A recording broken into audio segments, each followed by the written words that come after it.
Umunsi nzava mu buzima ntuzatekereze ko nzaba nkeneye indabo, nta nubwo nzaba nkeneye amarira yanyu, nta buhamya nzaba nshaka, urwo rukundo uteganya kunyereka ntagihari sinzaba ndwitayeho.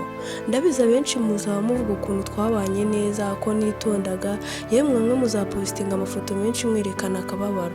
Ibyo byose ntacyo bizaba bimariye, nzaba mbareba mwambaye neza muherekeje umubiri wanjye, aho nzaba ndi mu kirere nguruka nsanga uwandemye akabaha kumenya, nzaba musanze mbasezera mbapepera. Urukundo utanyereka ubu, iyo sitati yawe utakiraho ngo ngushimire, n'izo ndabo zawe utampa ngihari ngo nkubwire ukuntu zihumura neza, nta kamaro zizangirira ku munsi w'urupfu rwanjye. Nzataha kandi sinzatinda, abenshi muzaturuka imihanda yose muje guherekeza umubiri nzaba nasize ku isi. Abanzi bazishimira ko mpfuye, ariko njye nzishimira ko nduhutse.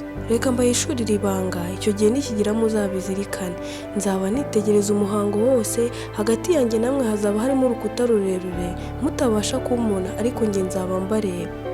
Uzarira ubabaye mbifate nko gusitara cyangwa gutsikira, kuko nzi ko uzataha ugakomeza imishinga.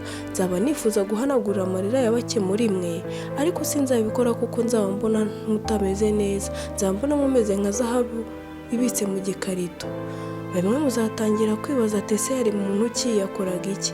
Abenshi muri mwe mureba ibi mugakomeza. Uwo munsi nzagwiza abankurikira ku mbuga zose nkoresha, ariko nzaba natashye ntakiri muri ibyo.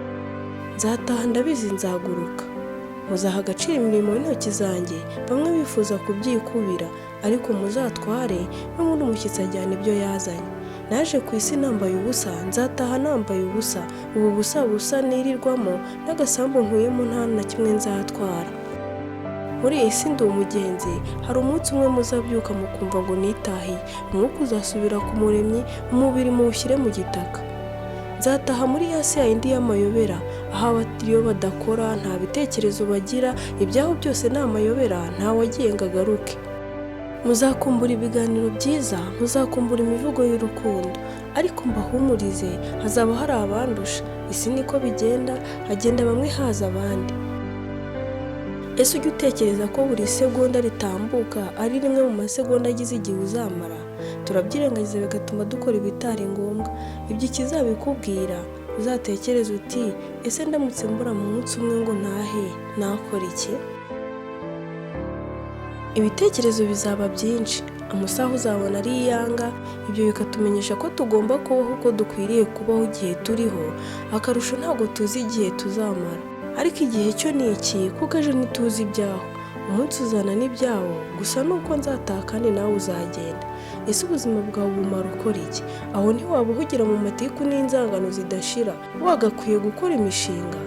Umuhanzi aririmba ataha turiyo ndebye mbona harahoze abandi, natwe tuzahava haza abandi. Aya magambo ntagukura umutima, inshuti yanjye ni ikaramu, umuganiza wanjye ni ikayi, kuruhuka kwanjye ni ukubikugezaho ngo nawe wumve. Ndabizi nzataha.